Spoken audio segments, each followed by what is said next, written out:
Hello and welcome to another update video about GALA. Still very boring, boring weekend, and not much going on there at the moment. Unfortunately, we just see Bitcoin, Ethereum being a bit jumpy. Certainly, should certainly pay some attention to that. With regards to GALA, however, not too much movement yet. We see a little bit of upside here, but it's not worth really interpreting anything, in terms of that small green candle there. But yeah, I mean, it continues to be in its possible breakout pattern. The move to the upside that occurred here of this 3rd of April low, though, is just a 3-wave structure. Now, I'm just saying I wouldn't be surprised, and I think we talked about that in the last video, if GALA decides to reset this wave 2. Yeah, so that the wave 2 that I'm currently counting as complete on the 2nd of April, I mean, that could certainly be reset.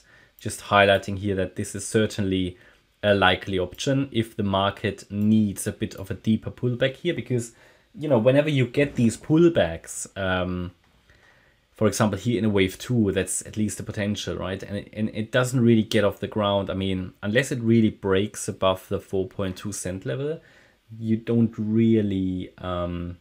You have to expect at least that we get, there's still downside pressure, okay? So we still have to expect that it could be this wave 2 still in the making.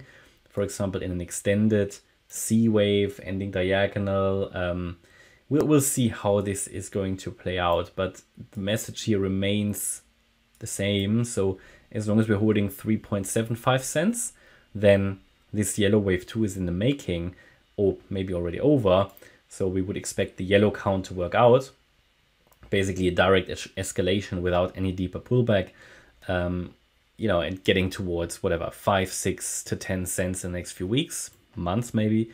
Whereas if we lose the 3.75 cent level, it would hardly be bearish. It would just mean we're resetting here the larger wave 2, which I'm currently counting as finished on the 27th of March.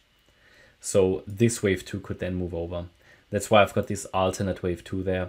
And it doesn't really change anything in a major way. So it would simply just be an extended correction. And the overall assumption would be still intact, that an uptrend started end of December, when we started to rally here quite impulsively off those December lows. Yeah. In a 5-wave move, we came down in 3, turned around here, turned around here, turned around here again, turned around here so far. But we're not really getting off the ground yet. But again, I think I highlighted in previous videos, key resistances to overcome are 4.2 and 4.29 cents. And then we could get to the next one, which is around 4.5 cents. And then we've got 5.1. Not much more to add, unfortunately, because it's just choppy action here, but it looks corrective. So ideally, we want to see here this impulsive price action to the upside shortly, but it might mean it needs another low in the orange box. And yeah, you should now be aware of the key levels. So hopefully you liked the update. If you did, please hit the like button, leave a comment and subscribe. And if you really like the content, then please check out the channel membership. Thanks a lot for watching. Bye-bye.